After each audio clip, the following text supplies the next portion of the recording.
Well, good afternoon, and welcome to Writing 101. My name is Rob Welch, and I'll be your instructor for this semester. To get us started, what I'd like you to do is take a minute and consider what it is that we're doing in this class. And I'd like you to think of that from a couple of different perspectives. On the one hand, you've been writing since you were a child, so being made to come to a writing class may seem like an outlandish requirement. You're in college, so that probably seems like proof enough that your experience shows you can already write. And what I'd say to that is, it's true. One of the things I like to emphasize about Writing 101 is that much of what we do is really stuff you already know. For most students, this course is not about forging into unknown territory. What it's about is looking hard at the way you already communicate, breaking down the why behind the method, and using that to refine your abilities. In that sense, the class is not about how to write, but how to become a better writer. And that is a goal that applies to everyone, myself included.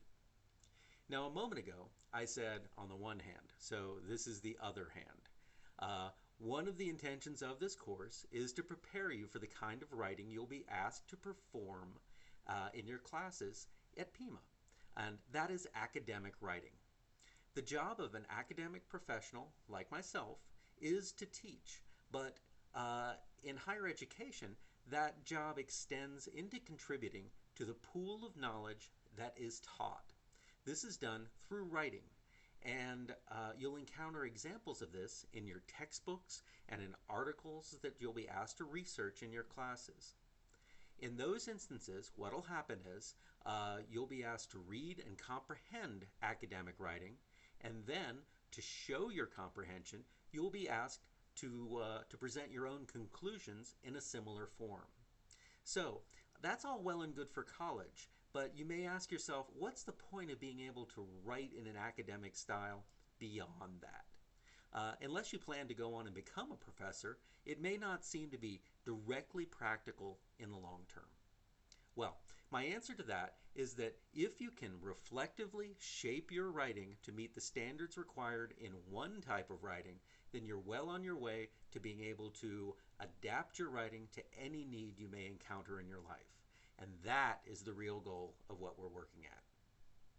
Now, I want to emphasize the fact that once your academic career has run its course, it's difficult to find a profession in which writing is not essential and that it will always reflect back on you. All right? At some point, you'll be writing evaluations for workers, and you'll be asked to break down your justifications for their performance, which will become part of their record, determining pay and advancement. That's pretty important stuff. You'll be writing reports, which your bosses may use to make decisions about projects, and that may impact the entire company or even whole communities. On a daily basis, you may be adding to and responding to memos which help coordinate team efforts towards, towards goals that everybody wants. All right? Every time you write, it's going to reflect back on you. All right, and that's just something you've got to embrace. So when that happens, you want it to happen so that it helps you in your own success. Not so that it impairs you. All right, so that's really what we're doing, and really that starts now.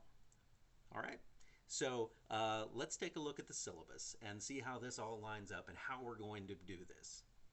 And from that point on, that's where I would jump into the my initial introduction and link together this idea of practicality with the academic milieu.